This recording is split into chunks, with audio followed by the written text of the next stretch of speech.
একটা ছোট গ্রামের ছেলে ছিল, নাম রাহুল।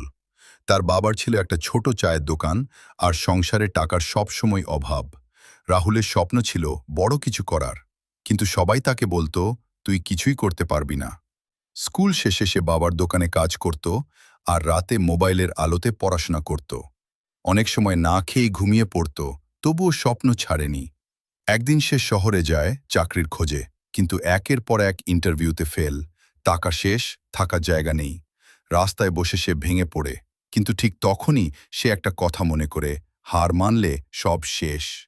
সে আবার উঠে দাঁড়ায়, ছোট একটা কাজ শুরু করে, অনলাইনে ফ্রিল্যান্সিং শেখা।